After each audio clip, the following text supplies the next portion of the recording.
വിദ്യാർത്ഥിയെ ഓട്ടോ ഇടിച്ച് തെറിപ്പിച്ചു. ഇടുക്കി ചിന്നക്കനാൽ വിലക്കിലാണ് സംഭവം ഉണ്ടായിരിക്കുന്നത്. രാവിലെ സ്കൂളിലേക്ക് നടന്നു പോവുകയായിരുന്ന +2 വിദ്യാർത്ഥി വിനോദിനെയാണ് ഓട്ടോ ഇടിച്ചു തെറിപ്പിച്ചത്. നമുക്ക് ദൃശ്യങ്ങളിൽ കാണാം. കുട്ടി സൈഡ് ചേർന്ന് നടക്കുകയായിരുന്നു. ഓട്ടോയ്ക്ക് വേഗം കുറവായിരുന്നു. അതുകൊണ്ട് തന്നെ വലിയ അപകടം ഉണ്ടായില്ല എന്നാണ് ദൃശ്യങ്ങൾ കാണുമ്പോൾ മനസ്സിലാകുന്നത്. ജെയിൻ എസ് രാജു ആണ് വിവരങ്ങളുമായിട്ടുള്ളത്. ജെയിൻ, ഇടിച്ച് തെറിച്ച് വീഴുന്നൊക്കെ നമുക്ക് കാണാൻ സാധിക്കുന്നുണ്ട്. കുട്ടിക്ക് വലിയ പരിക്ക് പറ്റിയിട്ടുണ്ടോ?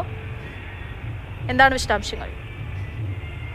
വലിയ പരിക്കുകളില്ല. പക്ഷേ ഇന്നലെ പുറമെ കാര്യമായി പരിക്കുകളില്ലാത്തതുകൊണ്ട് കുട്ടി വീണ്ടും സ്കൂളിലേക്ക് പോയിരുന്നു. പക്ഷെ വൈകുന്നേരം മടങ്ങിയെത്തിയതിനു ശേഷം ശാരീരിക വേദന അനുഭവപ്പെട്ടതിനെ തുടർന്ന് ചികിത്സ തേടിയിട്ടുണ്ട്. ഇതിൽ ഏറ്റവും വലിയ പ്രശ്നം എന്ന് പറയുന്നത് ഈ കുട്ടിയെ ഇടിച്ചു വീഴിച്ച ആ ഓട്ടോ ഡ്രൈവർ, ആ കുട്ടിക്ക് എന്തെങ്കിലും വൈദ്യസഹായം ആവശ്യമുണ്ടോ, അല്ലെങ്കിൽ അയാളെ ആശുപത്രിയിൽ എത്തിച്ച് പ്രാഥമിക ചികിത്സ നൽകാൻ തയ്യാറായില്ല എന്നുള്ളതാണ് ഏറ്റവും ഗുരുതരമായിട്ടുള്ള ഒരു കാര്യം.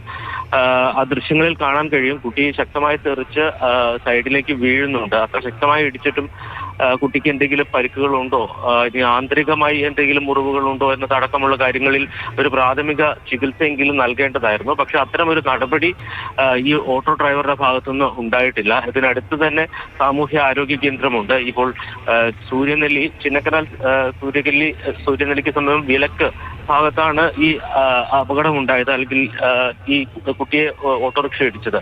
അതിന് സമീപത്ത് ചേർന്ന് തന്നെ നടന്നു പോവുകയായിരുന്നു അല്ലേ? തീർച്ചയായിട്ടും. അപ്പൊ അവിടെ സാമൂഹ്യ ആരോഗ്യ കേന്ദ്രമുണ്ട്. അവിടെ കുട്ടിയെ എത്തിച്ച് പ്രാഥമികമായിട്ട് ഒരു പരിശോധന നടത്താൻ പോലും ഈ ഡ്രൈവർ തയ്യാറായിട്ടില്ല എന്നുള്ളതാണ് ഇതിൽ ഏറ്റവും ഗുരുതരമായിട്ടുള്ളത്. എന്തായാലും ഇയാളെ കണ്ടെത്താനുള്ള ശ്രമം പോലീസിന്റെ ഭാഗത്ത് നിന്ന് ആരംഭിച്ചിട്ടുണ്ട്. വീതി കുറഞ്ഞ വഴിയാണ്, വളവും കൂടിയാണ്. അശ്രദ്ധയാണ് ഈ അപകടത്തിന് കാരണമെന്നുള്ളതാണ് കരുതുന്നത്.